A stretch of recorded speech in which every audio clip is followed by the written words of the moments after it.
Doctor Saraswati ji, उनको मैं सादर प्रणाम करता हूँ। हमारे साथी हैं, भाई जो बनारस से आए हैं, डॉक्टर विवेकानंद उपाध्याय जी, मैं भी उनको नमस्कार करता हूँ। लखनऊ से जो आई हैं डॉक्टर रजनी गुप्ता जी, मैं उनको भी सादर नमस्कार करता हूँ। मेरे सामने मेरे साथी अमर कुमार जैन जी, सब लोग जी, बाकी अग्रज पंक्ति में विराजे सभी सम्मानीय शिक्षक बंधु, प्यारे छात्र छात्राएं। विषय बहुत महत्वपूर्ण है, समय सभी के पास कम है। आपके पास भी है और मेरे पास भी है, तो मैं ज़्यादा नहीं बोलूँगा, परंतु मैं ये बात जानता हूँ, मानता भी हूँ कि भाषा की कुशलता, अभी जो श्री राम जी परिहार साहब ने कहा है, भाषा की कुशलता और व्यावसायिकता के साथ जो बात उन्होंने जोड़ी है कि अगर भाषा में कुशल है तो आप क्या क्या व्यवसाय कर सकते हैं। परंतु मैं मंच पर बहुत ही कम बोलने के लिए जाता हूँ। किसी एक बड़े व्यक्ति ने कहा था कि आपने काम किया है तो बोलिए भी, परंतु मैं बोलने से बड़ा संकोच करता हूँ, सुनने में बड़ा मजा आता है और धैर्य के साथ अच्छा श्रोता बनने के लिए मजा आता है। हर एक क्षेत्र में कमी हो गई, हम लोग कहने वाले हैं, कहना चाहते हैं जो मंच पर बैठे हैं, परंतु अच्छे श्रोता सुनने वाले नहीं मिलते हैं कि बात को सुने तो कहें किससे बात, अपनी बात किससे कहें। और अच्छे शिक्षक हैं तो अच्छे अब छात्र नहीं हैं कि वो सुने। धैर्य तो बिल्कुल नहीं है, उनके पास बिल्कुल समय नहीं है, क्योंकि उनका गुरु, उनका मोबाइल उनके हाथ में है, जिसमें से उनको पता ही नहीं रहता कि हमको क्या देखना है, क्या पढ़ना है, इसमें क्या करना है। बहुत सी मनोरंजक बातें हैं जो आपके जीवन में अभी एक जहर की भांति है। आपका इस समय जो साधना का समय है और उस समय आप अगर वो मनोरंजक बातें उसमें देखेंगे, जैसे हमारे भाई साहब ने कहा है कि बहुत सी बातें सीख सकते हैं।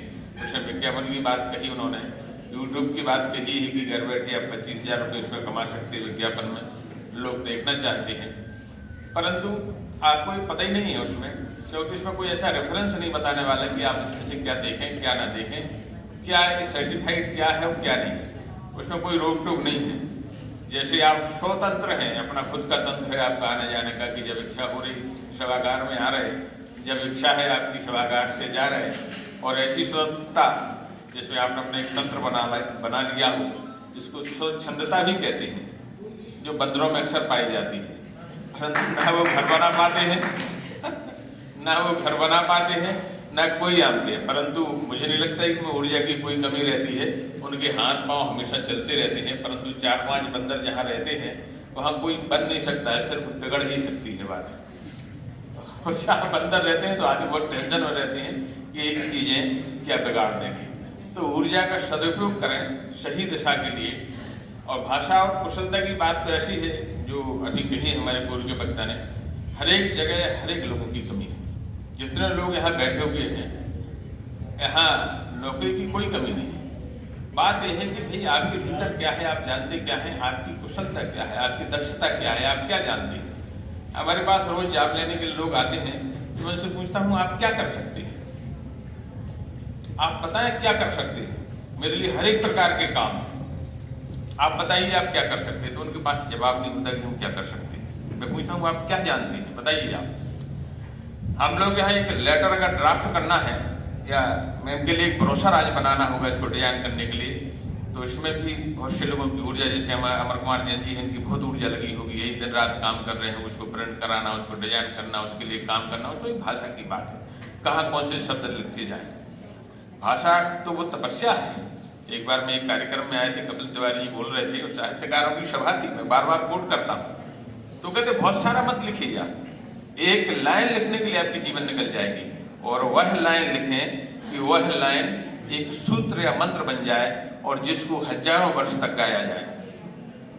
तब वो एक मंत्र बना और एक वेद में एक लाइन लिखी गई। ऐसे हजारों लाखों वर्ष की तपस्या के बाद एक एक चीज उन ग्रंथों में आया जो आज हम पढ़ते हैं।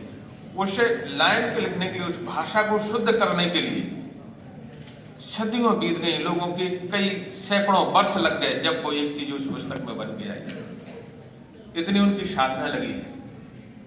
श्री राम जी परिहार साहब जो बोल रहे हैं, जो कह रहे हैं, किसी भी दिशा में बोल रहे हैं, तो उनका जीवन भी एक साधना के रूप में रहा है। एक एक मिनट का उन्होंने सदुपयोग किया है। अगर वो खंडवा से यहाँ आ रहे, उनका एक आग्रह था, उन्होंने एक लाइन बोली थी कि एक भूखा और बूढ़ा व्यक्ति आपसे आग्रह कर रहा है, आप लोगों ने नहीं सुनी थी बात, वो पहले उनके 4 शब्द नहीं सुने थे, तब तो थोड़ा सा उन्हें हाईली बोली, जब वो अगर शब्द सुन लेती। तो ये कहना और सुनना, ये भी रिश्ता है भाषा में। भाषा में कहना और सुनना। बहुत से हमारे साथी हैं, कलेक्ट्रेट के पास बहुत सी जन सुनवाई में बहुत सी लाइन लगती है, मैं बहुत बारीकी से सूक्ष्म दृष्टि से सभी चीजें देखता हूँ। तो एक व्यक्ति एप्लीकेशन देता है, वो कहते हैं आप क्या कहना चाहते हैं, लिख दीजिए। तो लिखते समय वो क्या कहता है कि साहब मैं पटवारी के पास 4 दिन बैठा रहा, उन्होंने नहीं सुनी, तहसीलदार के पास मैं 6 दिन गया, उन्होंने नहीं सुनी, इनके पास गया, इन्होंने नहीं सुनी। इतने में वो 1 मिनट लगा देता है, याद होना उसकी बात खत्म हो जाती है। अभी उसने अपनी बात नहीं कही कि वो क्या उसकी समस्या है, उनने उन्हीं के कर्मचारियों की कंप्लेंट कर दी। वो शिकायत क्या कर रहा है, उन्हीं के अधीनस्थ कर्मचारियों की शिकायत, मतलब कलेक्टर की खुद ही शिकायत कर रहा है। जिस अधिकारी से कुछ लेने गया और उसी को क्या कर रहा, उसी की शिकायत कर रहा है। तो उनको चढ़ जाता है कि व्यक्ति मेरे ही कर्मचारियों की कंप्लेंट कर रहा, अपनी बात नहीं कह रहा। आप में अगर अपनी भाषा से अपनी बात कहने की ताकत है, जो भी सफल व्यक्ति है, मैं एक एग्जाम्पल और देता हूं, इस देश के जो सबसे बड़े आदमी हैं उनकी भाषा की कुशलता का एक एग्जाम्पल बताता हूं। राजीव गांधी उस समय प्रधानमंत्री हैं, इंदिरा गांधी की हत्या हुई है, राजीव गांधी प्रधानमंत्री बने, उनको कोई सिस्टम की समझ में नहीं आ रहा, परंतु विश्व बदल रहा। धीरू भाई अंबानी को रिफाइनरी, प्राइवेट रिफाइनरी खोलने के लिए एक लाइसेंस लेना है, तो वो अपने मित्रों से कहते हैं बंबई से आके दिल्ली में कि साहब ये हमको प्राइवेट रिफाइनरी बनाना है, सरकार से इसमें अनुमति लेना है कि ये बात प्राइवेट लोगों को खोल दें। अभी 3-4 सरकारी कंपनियां हैं जो काम उनकी रिफाइनरी हैं, एक बात उनको कहना है, तो कहते हैं अभी कोई ऐसा सिस्टम नहीं बना है, और ये सिस्टम नहीं बना है, उनसे आपसे हम भेंट नहीं करा सकते, वो समझ नहीं पा रहे। तो वो कहते हैं सिर्फ हमको 2 मिनट का समय दिलवा दीजिए, 2 मिनट में उनको बात करना है, अपना प्रोजेक्ट समझाना है। तो वो कहते हैं ठीक है, जो विदेश जाएंगे, कार से उतर के एयरपोर्ट में जब फ्लाइट में बैठेंगे, उस समय आप 4 कदम में अपनी बात कह दीजिए, 4 कदम का समय मिलेगा आपको अपनी बात कहने के लिए। तो वो कहते हैं उधर कि मैं आपकी माता जी के साथ काम कर रहा था और हमने एक फाउंडेशन बनाया था, और उस फाउंडेशन में कुछ काम अधूरा रह गया है, वो इस पुस्तक में। तो उनका इंटरेस्ट लग जाता कि माता जी क्या काम कर रही थी, हमको जानना चाहिए, और वो प्रोजेक्ट उनसे ले लेते हैं। तो कहते इसमें लिखा है आप फ्लाइट में पढ़ लेना। तो उनको मालूम था कि हम प्रोजेक्ट देंगे, फ्लाइट में पढ़ने का समय मिलेगा, वो देख लेंगे, प्रोजेक्ट पास हो जाएगा। और उस प्रोजेक्ट को उन्होंने कुछ कम पेजों में लिखा था, और कम पेजों में लिखने के बाद उनको समझ में आ गई बात कि इससे देश में बदलाव आएगा, और जामनगर में एशिया की सबसे बड़ी प्राइवेट रिफाइनरी की स्थापना होती है, और वो बात उनको समझ दी जाती है। ये है भाषा की ताकत। जो भी श्री राम भाई साहब ने कहा है कि बच्चा कहता है कि मैं नहीं आया, इंग्लिश बोलता है, आधा इंग्लिश और हिंदी में बात कर रहा है कि मेरी अटेंडेंस 75% नहीं हुई, मैं क्लास में एब्सेंट हो गया, आप इसको पूर्ति कर दीजिए। पूर्ति शब्द नहीं बोल रहा वो, आपने सुना, और हमको एग्जाम में एंटर करा दीजिए।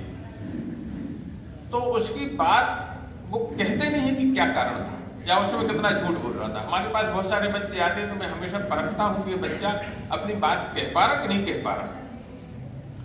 तो जो बात कहता है तो उसके मन में भाव रहता है, भाषा में बात रहती है कि आप गलत हैं, आपका सिस्टम गलत है, मैं इसका अधिकारी हूं कहने का।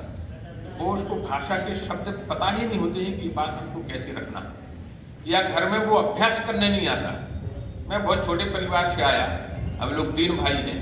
हम लोग कभी कलेक्टर अधिकारी के पास जाते थे तो उसमें 1 घंटा डिस्कस करते थे कि क्या शब्द कहना है, इसमें क्या शब्द कहा जाएगा, और वो प्रश्न करेंगे तो क्या बोला जाएगा, उसका हम लोग अभ्यास करते थे। ये भाषा भी अभ्यास है, ये भी अभ्यास का स्थल है, ये भी साधना का स्थल है। ये संस्थाएं, आप यहाँ जो अभ्यास कर रहे एकाग्रचित होकर वो आपको प्राप्त होगा। आप अगर यहाँ समय व्यतीत करने के लिए आए हैं, हम लोग तो क्या है कि पक्के खड़े हैं, अब हम अपना शेप नहीं बदल सकते।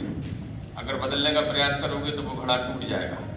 आप अभी मिट्टी के घड़े से एक आकार के रूप में बन गए हैं, और उसको जो शेप आप देंगे अब उसके लिए जैसा भी बनना चाहेंगे, अगर हम लोगों के हाथ में है तो हम शेप देंगे, और घड़ा खुद कभी नहीं बनता मिट्टी का घड़ा। अगर वो कोई दूसरा उसको शेप दे रहा है तो वो वैसा बन जाएगा।